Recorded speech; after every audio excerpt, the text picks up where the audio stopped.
Previously on Space Cadets, after months of auditions, 9 contestants and 3 undercover actors were taken to an airfield in Kent. You are about to become the very first televised British space tourists. On you get. They were flown around the UK in the dark for 4 hours before landing at our fake space training facility in Suffolk. Добро пожаловать на российскую военно-космическую базу Крымск. Thankfully, they were convinced by the whole illusion and quickly settled into Russian life. Nastrovoya.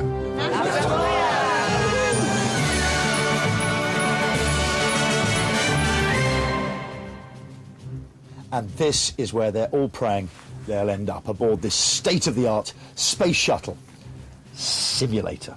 Welcome to Space Cadets. Yep, it may not be in Russia, it may be incapable of leaving the ground, but it really is an impressive bit of kit, even if all these amazing looking buttons do actually nothing. Fire, fire, death, death. Nothing.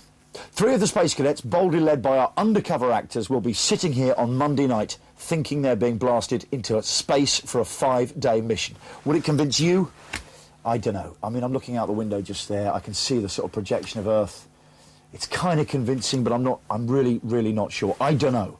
You know, it seems real enough in here. It's just whether they get the special effects right. What I do know is that no expense has been spared to convince them the whole operation is above board, and a key man in that operation is the man responsible for their physical fitness. Now, this is a genuine Russian called Val.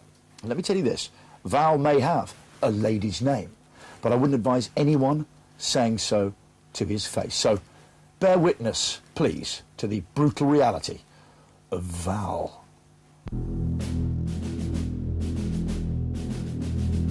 Val, 15 years in the Russian army, ex-KGB Special Forces, 6'2" of solid muscle, capable of stopping his own heart.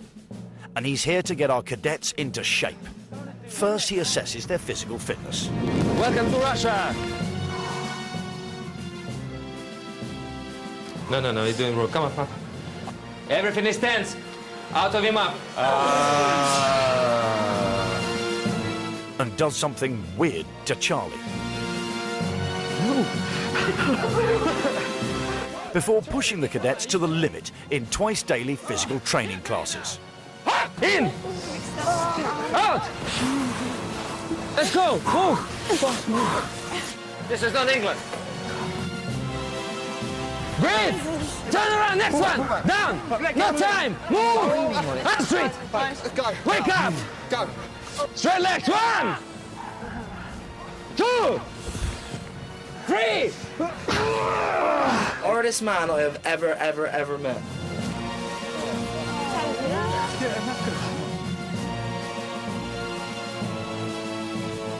It's like Spider-Man, God, and like the Terminator rolled into one, and then like times that by like 1,000, and you've got Val.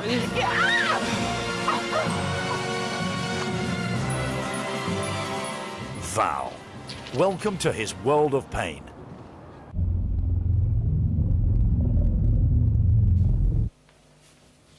How about that? Like Spider-Man, God and Terminator rolled into one, times by 1,000. But hey, enough about Steve. Of course, not everyone shares Kerry's enthusiasm for Val and his fitness regime. 3 characters in particular found it a struggle. You see, they felt that they hadn't signed up for this kind of punishment. I speak, of course, of our actors. You breathe in as much as you can, and you run, and you keep breathing out. Hop! Push! Val, he's killing me. He may kill me. You never told me it was going to be this tough. That side's too easy. This is really hard. I'm telling you that now. Hard, boring, painful, annoying. Slightly fun. And I'm hoping the whole fun thing is going to crank up a little bit. Before I die at the hands of Val. If I see anyone getting late to do 30 push-ups.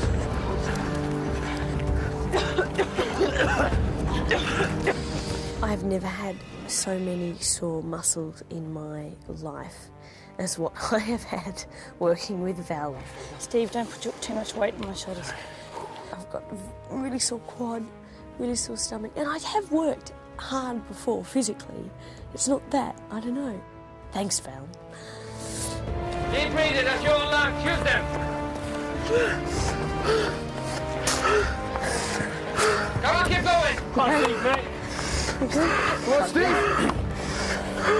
Just breathe normally, you can't do it. Keep going. Just breathe in. Keep breathing in out your mouth. All the way up, all the way up. This is going to start coming out. Keep speed. I want you to walk. Yep, walk now, walk. Don't stop. Stand in, stand out. Hop, hop, hop. Come on, come on, come on, come on. Steve, this is not England. I'm not feeling sorry for you. I'm not asking you to. Just keep doing it. Yeah, I don't like your face. Come on. I'm going to appoint myself the brains of this outfit. Someone else is going to have to be the body, because there's no way I could be the body on this one. Hold the way down. Whoa, come on. One time. Halfway up.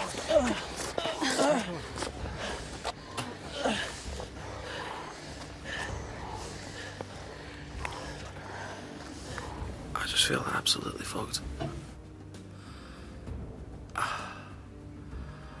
I never expected it to be like that. Keep your hands on the shoulders, just open up. Face me. Hop, hop, hop, hop, hop, hop. Better? Want a bit of strength? Step up. Shit. Yeah? Oh. Better? Yes. Oh, shit, put me down, please.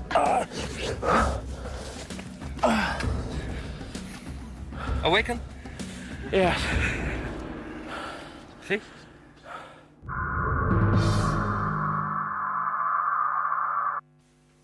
Yep. I think it's safe to say that once we give them their phones back, there'll be a few angry calls to their agents. Anyway, thankfully for the actors, space training isn't all about being bullied by a man mountain from Moscow in a car park in Ipswich. Luckily, they've got a nice, warm lecture room to attend as well. Now, some of the lectures are given by internationally renowned space expert Chris Welch, and some are given by, well, actors who are better known. How do I put this? They're better known locally. Yes, locally. One thing all the lectures have in common, though, is that they're all about 80% true-ish, sometimes. Over the course of their training, the cadets will endure 65 hours of intensive tuition. We're just over 2 weeks in, and so far they've undergone 6 hours of first aid. Get your mouth right round it and blow. That's it, put it away, it's dripping on the floor. So Steve, what we're going to do? What's your suggestions? Give me a list of things to do. 22 hours of space lectures learning what space is. I'm going to explain nuclear fusion and nuclear fission in a minute. Christ, I thought I'd never ever hear of that. Our galaxy is one of a group of 30 galaxies which are clustered together, which form our local group. It's called the Hazelnut Cluster, and it's 10 million light years across, so that's really big. The hazelnut what? The Hazelnut Cluster. If they find out that there's a massive asteroid heading towards Earth whilst we're in space, might we be called upon to try and deal with it? Like No. Armageddon. They're not planning to issue guys with nuclear weapons. A decision I'm all in favour of. The history of space tourism. And this guy here is Toyohiro Akiyama, and he had to do somersaults again and again and again and again and again and again until he was sick. And people had to guess how long it would take until he was sick. They've learned all about spacesuits. There you go. Snap you on the back there. And your tackle goes in there, and that goes on your spacesuit. There you go. You're nearly there, you're nearly there. You're coming. Look, it's a boy. Wow! They've had a safety lecture on how to prepare your body for space.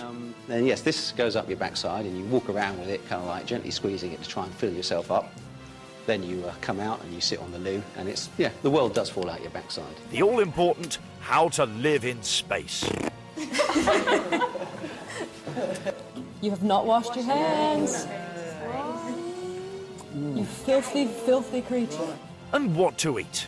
It was not designed for taste. It was designed specifically to get nutrients and calories to the astronauts to keep them going. And a lesson on Tai Chi for relaxation. Breathe in as you come to the left. Breathing in, like a ball, turn round, change the ball. Okay, and out as you come to the right. Bring the ball around, change the ball, bring it back round. There's different ways you can do the breathing. They sat 2 exams. Now, Cheryl, can you wipe that look of terror off your face? You have 15 minutes, starting from now.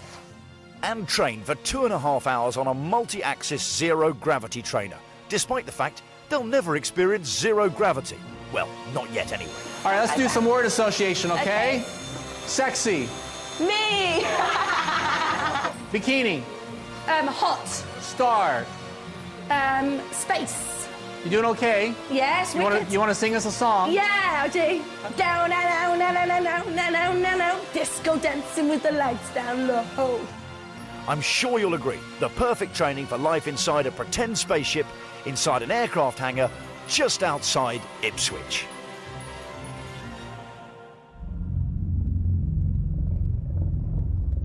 Now, obviously, by encouraging our lecturers to introduce these little fibs into their lectures, we are stretching the cadets' credibility even further and heightening our chances of being rumbled. Don't forget, if we are rumbled, we are off the air. Luckily, we still have our Plan 2. So valuable is this Plan 2 to us, we keep it in this isolation box in the onboard lab at the back of the shuttle. Yes, Jamie Oliver, the standby saviour of the Space Cadet universe. OK, we're going to take a break now, but when we return, we'll be learning all about the very first space pioneers, the bravest of the brave. Minsky's exploits and heroic status led to the naming of the city Minsk in her honor. Did you know that? No. An entire city is named after this.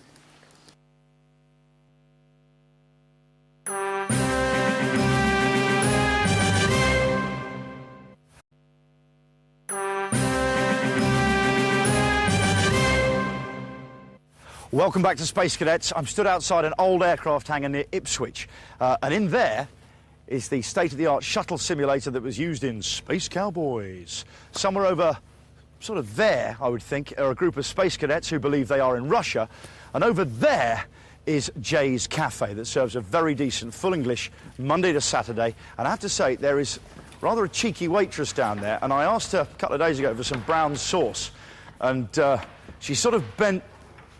OK. Anyway, the point is the Space Cadets are not going into space, but they don't know that. That is their bad news. However, their good news, and of course they don't know this either, is that if they were genuinely in Star City in Russia, they'd have to go through the living hell that is the zero-gravity plane ride. Now, apparently spaceheads call this the vomit comet, which takes me neatly onto my next item. Before the break, we saw the recruits put through an exhausting schedule by Val, the KGB's version of Mr. Motivator. After a physical and mental workout like that, you'd have expected the cadets to have slept like babies, and so they did, until events took a nasty turn and things started going in the night.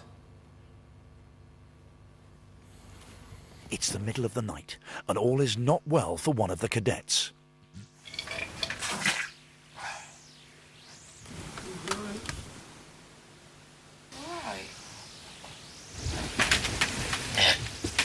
Steve, hit the lights, hit the lights. Right, in a sec. What am I doing? Steve in the sick room.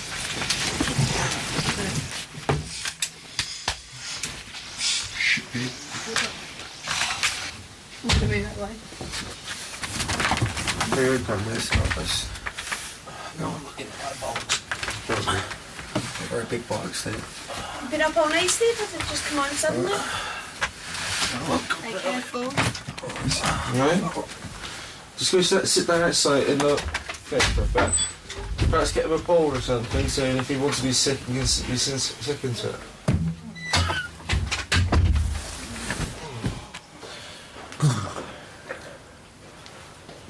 squish.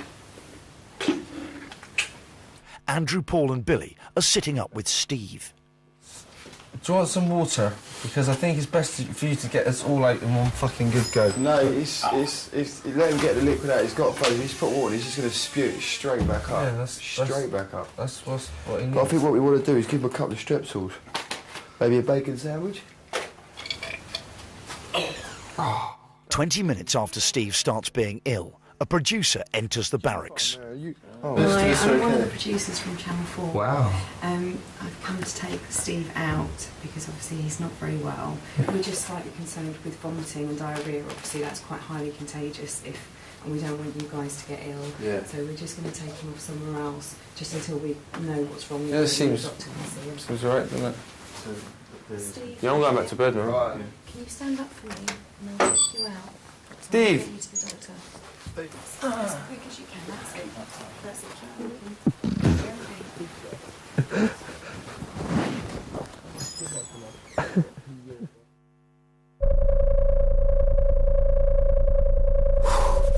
So there you go. You wonder what doctors have been fanning around at. If you're feeling ill tomorrow, couple of strepsils and a bacon sandwich, you'll be fine. So Steve's sick, the recruits rally round splendidly. It's just the sort of team spirit you'd expect from a close-knit bunch of astronauts. All for one, and one for all. Yeah, he's had a fucking rough ride of it. Charlie ripped off his toe. Oh, mate, that's true, actually. Yeah, and now he's been sick. Ripped off his toe, collapsed, been bench pressed by Val. He's been bench pressed by Val. Bless him. I think that's a liberty, though. He went to the toilet and was sick and didn't tell anyone. That's a fucking right liberty, man. Yeah. Because that's jeopardising us all, man. Do you know what he said initially? I was sick last night. And I'm not even funny, I think he was, but you don't get that confused with... Seriously, when he said that, I was about to fucking elbow drop him. No, he was ill. No, Paul, seriously, and when I was like, what did he say? Then you think he switched the script and said, oh, I was sick thingy morning. Yeah. And he probably was sick last night, and if he was, I've been fucking chatting to him, face frontal. Even though my immune system's pretty fucking strong. I mean, he'd love to it, though. Fuck. Could have told me. No, but he could have told me because I'm fucking underneath him. Oh, he fucking guffed, didn't he? That was seep through the mattress into your face. No, all it means is that he just jeopardised most of us if he's really, really ill.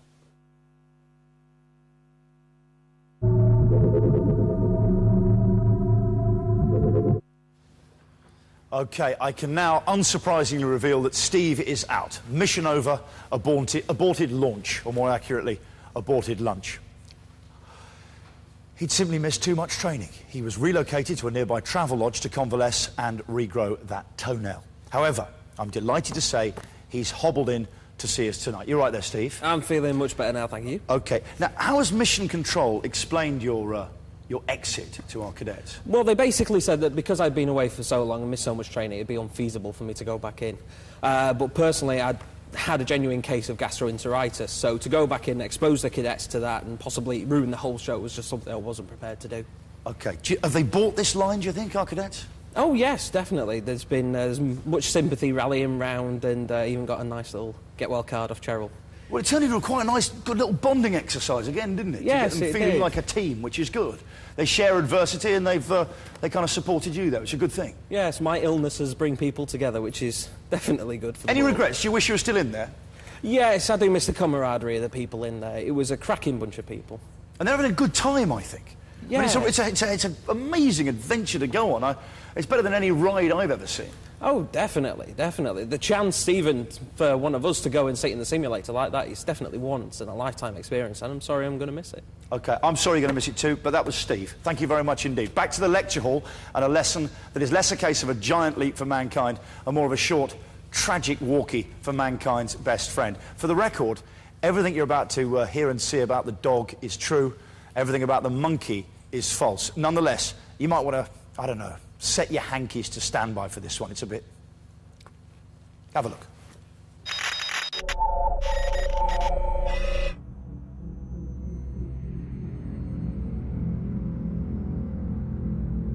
Neil Armstrong had made the giant leaps of mankind. Man's best friend had made many, many, many more giant leaps before.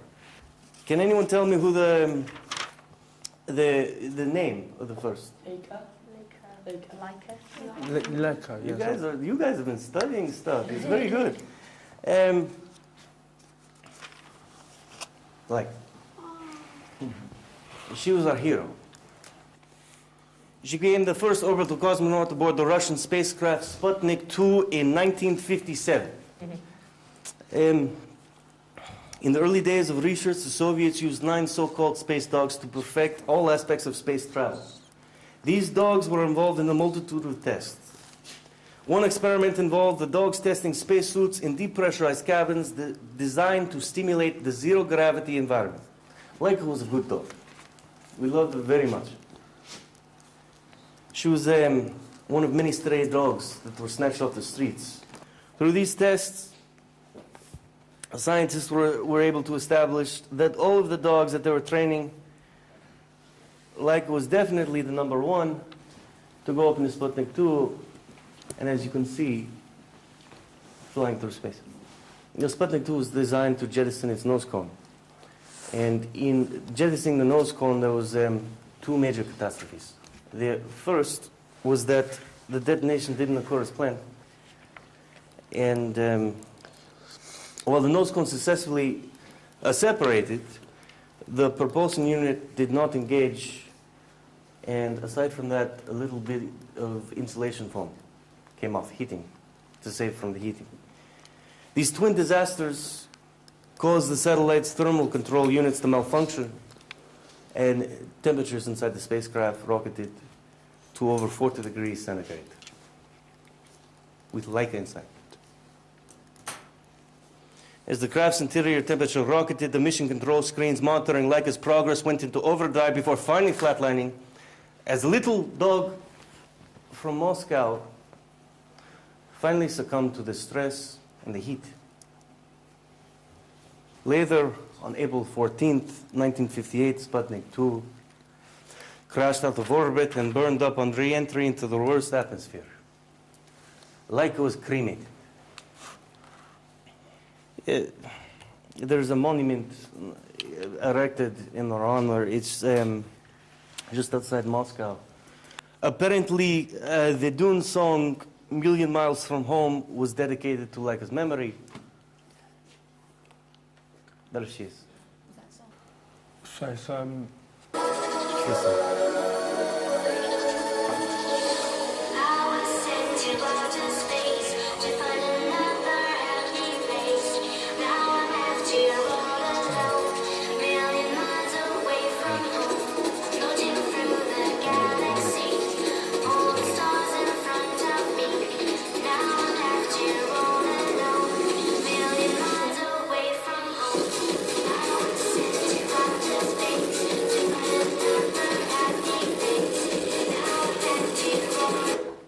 Did you listen to words? It's about Leica. Unlike the earlier Sputnik craft, Sputnik 5 was designed to withstand re-entry to the Earth's atmosphere and was equipped with parachutes to facilitate the safe landing of its 4-legged crew. It's very hard. 40. On board were the Russian dogs Srelka and Belka. Both dogs returned safely, both of them, these two. Both returned safely with their landing capsule, making Srelka and Belka the first living animals to survive orbital flight. It was generally the Americans who used monkeys and chips in their pioneering research into space travel.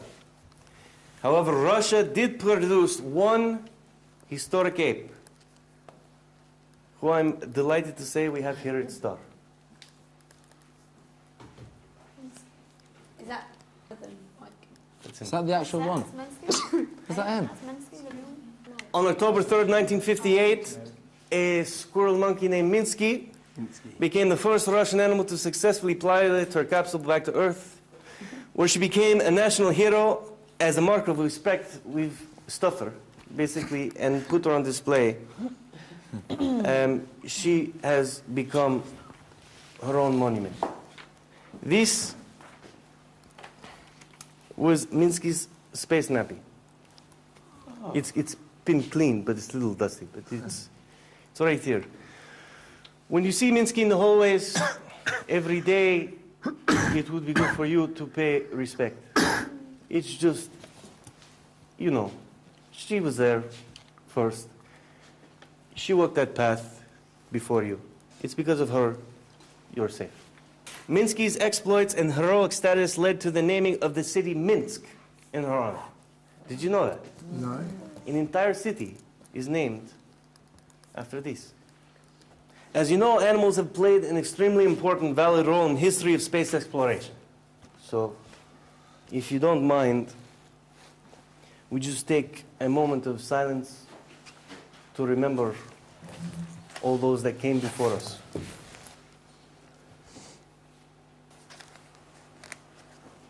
They paid the ultimate price. But now we can say it's safe.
Yeah, you little monkey woman. Whoop. You know the weird thing about that lecture? All he spoke about was dogs and monkeys, right?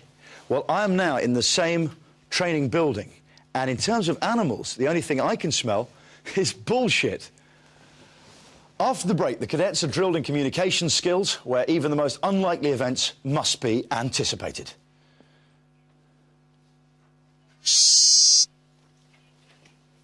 Can see Rambo and the Fonz doing a high five. Perfect.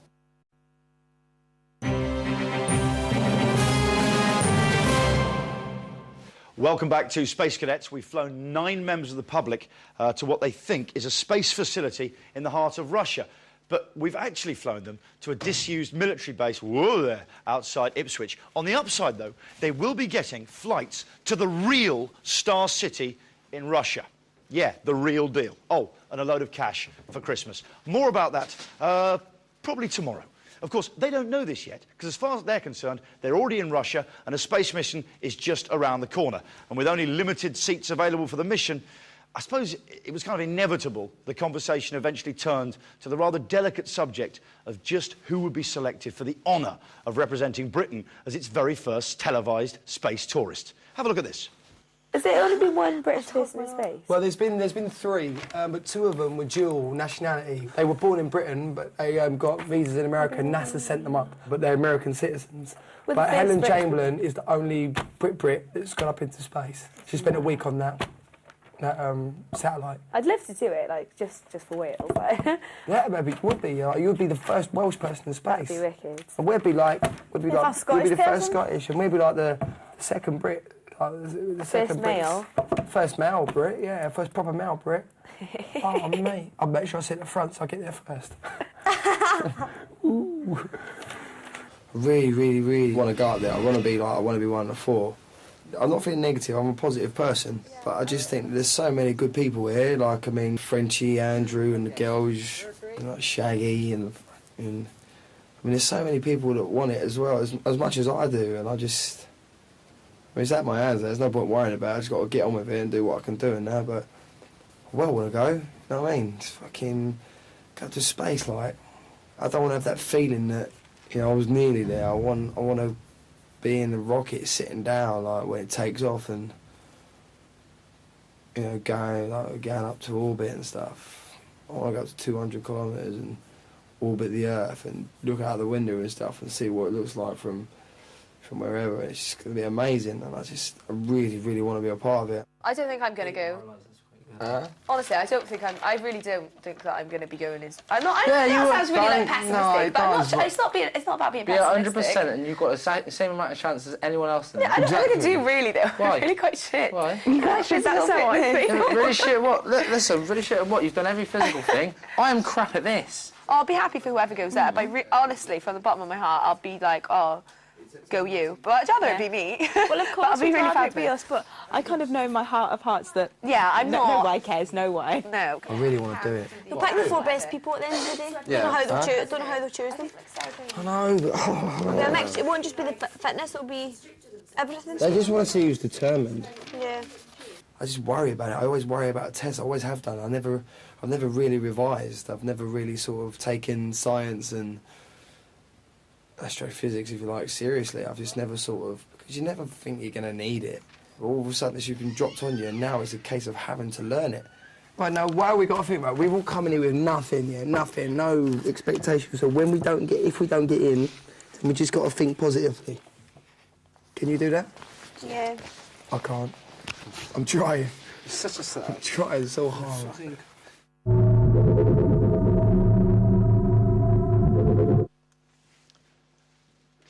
Whoops. Seems they're rather keen on this going into space business. You've really, at this point, got to pity the poor fool who has to greet them when they step out of the shuttle after 5 days. What's that? What do you mean it's me? Why can't you get Beadle or something with a beard? Time for me to show up. Well, I tell you what, that is going to require delicate communication skills, to say the least, isn't it? Coincidentally, something that our cadets are being trained in. Well, sort of.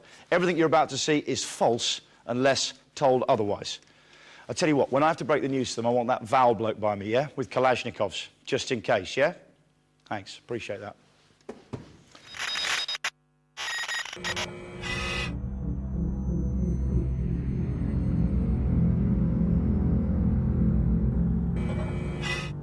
Tom is teaching the cadets about communication between the shuttle and the land-based mission control. What do you guys know, or think you know, about mission control? Yes? I think mission control is where it sort of all goes back to. You relate back to mission control when you're in space to tell them how you're getting on and how things are. Not bad, not bad. What, do you agree? Yeah, the mission control monitor the progress and hand out directives or directions. Yeah, those are all not bad ways of putting it. It's a little bit more than that. Time for our first bit of fun. How the cadets should refer to the different roles at mission control. So the flight director is usually simply referred to as flight. The spacecraft communicator is generally referred to as Capcom. It used to be called the capsule communicator, hence Capcom. No one's ever changed it. Old habits die hard. Okay? So the flight dynamics officer is called FIDO, FDO, FIDO for short. The logistics dynamics officer is LIDO. The data dynamics officer is DIDO. Navigation, aeronautics, control and specialist is NACAS. And medical utilities maintenance interface is MUMMY. So how is NACAS spelled? NACAS. Navigation, aeronautics, control and specialist. All of the lecturers are just so clever and just have really got loads of knowledge, and I wish I was as bright as that, to be fair. Now, Tom is about to put the cadets' communication skills to the test. He'll show them a series of pictures. They must use the correct introductory line to mission control and then describe exactly what they see. Will any of the cadets question the increasingly absurd pictures? Just do your best to describe exactly what you can see. If Orbiter 1 to Capcom Krimsk, I can see an astronaut who appears to be vomiting. He's kneeling on the floor. Okay, vomiting was fine. Yeah. There was a little bit of an okay, just decide what it is you're seeing and just describe it as simply as you can. Earth Orbiter 1 to Capcom Krimsk, I can see a cosmonaut sleeping. Perfect. Earth Orbiter 1 to Capcom Krimsk, I can see an astronaut under the shower, and there appears to be a problem with the shower. There's only a small drip coming out of the tap. Exactly, yes. Yeah, a problem is a vague generalisation. There's only one drip coming out, tells us exactly what's happening. lecturer who was teaching us was a nice man, to be fair. A little bit, eh? Just a little bit. Earth Orbiter 1, good afternoon. To Capcom Earth Crimps. Orbiter 1 to Capcom Crimps will do. Now, I know the difference between doing something right and doing it right job's worth. Well, assume this is You said the mid part of the conversation. All right, to Capcom Crimps. It appears to be a puddle that I can see. Yes, okay, that's fine. It appears to be as a little bit of a waste of words. Just, I can see a puddle or I can see a spillage is fine. Well, I don't know if it is actually a puddle. It could be something else, couldn't it? But you've been asked what you can see. Okay. So whatever follows that can be assumed it's what you're seeing. Well, unless I touch it, or actually be an inch away from the puddle, it could have been a stain. Earth Orbiter 1 to Capcom Crimps. It appears 2 cosmonauts are drinking. That's okay. It's fucking easy. 1, 2, 3. Earth Orbiter 1 to Capcom Crimps. I can see 2 astronauts dancing. Crimpsk. Crimpsk. Don't do crisps in space. I said crimp. Earth Orbiter 1 to Capcom Crimsk. I can see 2 cosmonauts having a punch-up. Fine. OK, now, if there should be any kind of delay, for example, because the satellite signal is being relayed, or because there's any kind of communications problem, then it may be required for you to take a slightly longer pause. So in this case, if there's any kind of delay receiving the answer, assume there's a similar delay, just take a pause of about 3 seconds, count to 3 in your head, and then continue as normal. And it can be useful to use that 3 seconds just to assess what it is that you're seeing. So I'm going to do the same exercise again.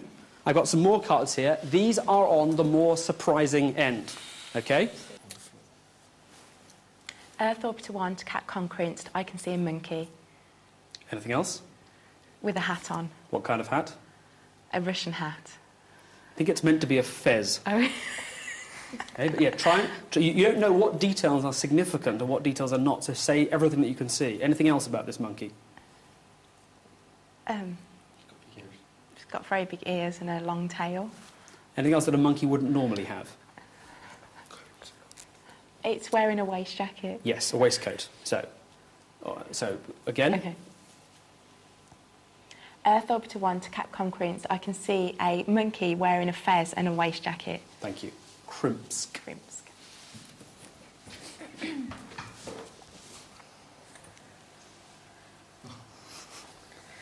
Earth Orbiter 1 to Capcom Crimps. I can see a monkey bashing up the flight deck and a Bruce Lee with a gun in his hand. We're sure it's Bruce Lee? Well, somebody with no top on and a thing tied around his head. That would do. It is intended, this is probably just poor draftsmanship, it's intended to be Rambo.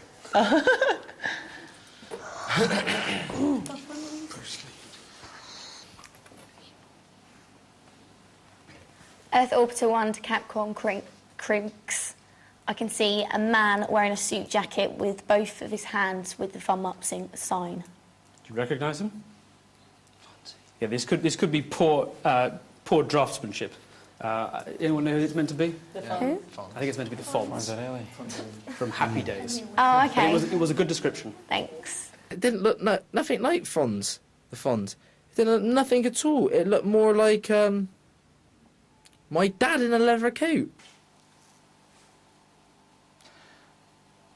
Earth Orbiter 1 to Capcom Crimps. I can see a lecturer holding up a sign which says, "Do not say anything." Good. That was quite a long pause. I'm not sure whether that flummoxed you, but that's the correct response. I counted to 3. Good. And finally...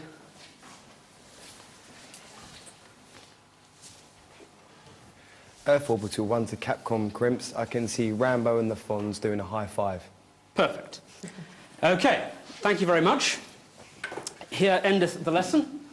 It was nice to see you all. I don't know if I'm going to see you again, but thank you and good luck. We're only 3-4 days from launch, and that was the first sign of how serious it might get. So that was a bit of a kick up the ass, which I think we needed. Earth Orbital 1 to Capcom Crimps. I see a naked man running. He's just wearing a pair of brogues and he's got a big moustache. Oh my God, it's the mission commander. Well, he's been under a lot of stress. Good Lord. Okay, time for another break. And when we come back, sorry, got to be quiet because they're in the barracks just there. When we come back, tempers become frayed in an incident that will always be remembered as, and I'm sorry if this sounds puerile, Penisgate. Yeah.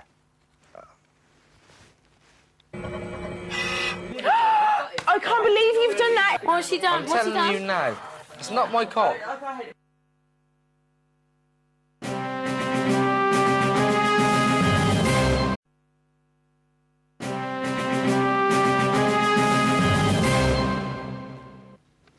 Yes, it looks beautiful, doesn't it? It's only 9 people alive have actually been to the moon. Welcome back to Space Cadets. I'm speaking a bit quietly because I'm standing outside the barracks where our Space Cadets eat, sleep and enjoy a bit of R&R. Now, was that the loo going? That was the loo going, wasn't it? So far, they've been getting on great, but unfortunately, and I would hint somewhat inevitably, a little bit of friction has entered the camp.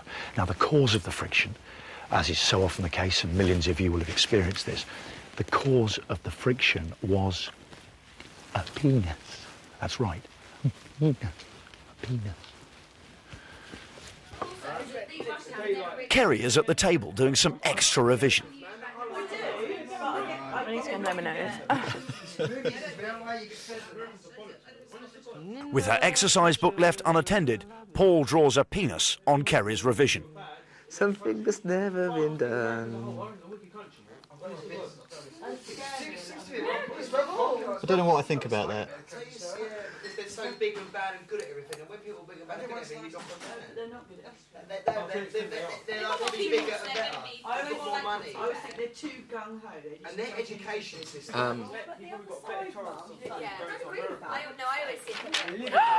I can't believe you've done that. Do you know how long it's taken? I never did that. I can't believe you've done it. I swear to God, if you How can... long has it taken me to write this out? Listen, Kerry, I never did that. What's she done? I'm What's she telling done? you now. It's not my cock. I can't believe That that is you've not my done cock. that. Do you know how long it's That's taken not me to my write cock, this out? Kerry. Kerry, at least you know the cock page. Like, when you read it, it'll be the cock page. Kerry, if I swear to God to you. I think that's actually really bad. I know it's really bad. I'm not joking Why about would it. you do that? Charlie, who did it? Kerry, make it into a rocket. No, I think it's disgusting. Do you know how long it's taken me to write this out? I know, babe, it's out of order. It's practically an asteroid. I did it. I can't believe... I just don't even want to talk to you anymore. You really piss me off now. Kerry! No. Why? Don't talk to me. Why? Yeah, it's not your time. No, it's not my fucking Do you time, want me to fill but it you out know again? what? Do you want me to fill it out again? Even though it wasn't my cock, I will fill out your would work. you- I'm not grassing. Well, of course it's you. Oh, right. Well, I do cocks like this, if you remember rightly. Get off. I do thin cocks, remember? Yeah, because that's yours. Oh, yes. This is a very powerful oxidizer. Hello, chicken. Hello. You alright? I'm sitting here talking to myself. Oh, yeah. Yeah.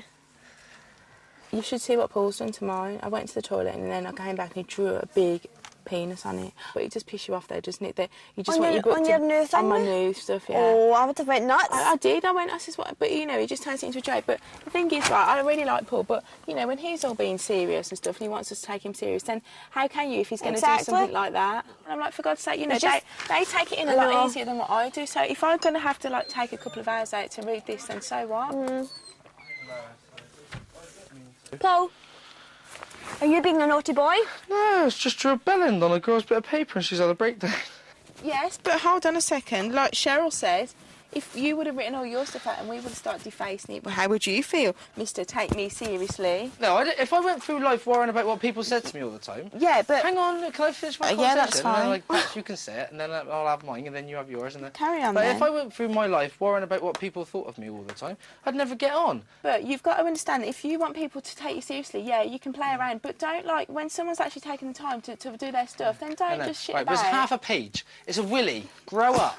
If No, you no, want to grow worry up. about... You grow up. Well, grow up. A cartoon bellend You know on what, your just paper. Fuck off, okay, Paul, just fuck off. Fuck you now.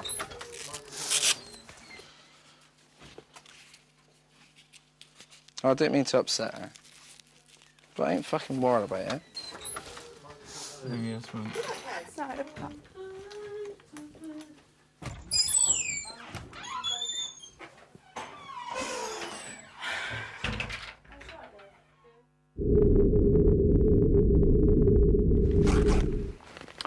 Hello there. OK, earlier, Charlie, one of our actors who's masquerading as a poet, got into the seasonal spirit by penning a special song. Now, if the cadets still believe he's a poet after this, then I've got to tell you that getting them on that fake shuttle is going to be a doddle. Enjoy this if you can. It's a work in progress. It's work in progress. That's cool. And it's called, it's a Christmas song. And it's called Christmas in Space. Is that a snowflake floating past the window of my rocket? Is that love I can feel in my spacesuit pocket? Is that Rudolph riding past on a meteorite? There are tears in my eyes, but it's not because my straps are too tight. It's because it's Christmas in space.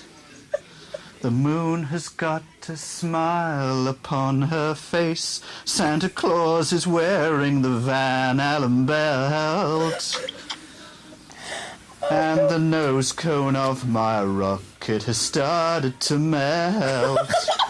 But I don't care, because it's Christmas in space. From way up here, I see hope for the human race. Santa Claus looks good in his solar flares. And the temperature in the spaceship is burning my hair. But I don't care, because it's Christmas in space. The moon, and it kind of goes round and round from that point on. Charlie, that is absolutely fantastic. Will you write a poem about all of us? It's difficult. It's nerve-wracking singing your own work. Oh. I understand what Elton John feels like now. You really put yourself on par with Elton John? Yeah, I mean, he's done some good songs.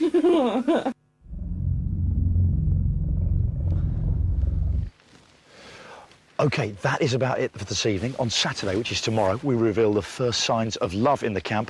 But who are the potential lovebirds? Find out tomorrow on Space Cadets. See you then.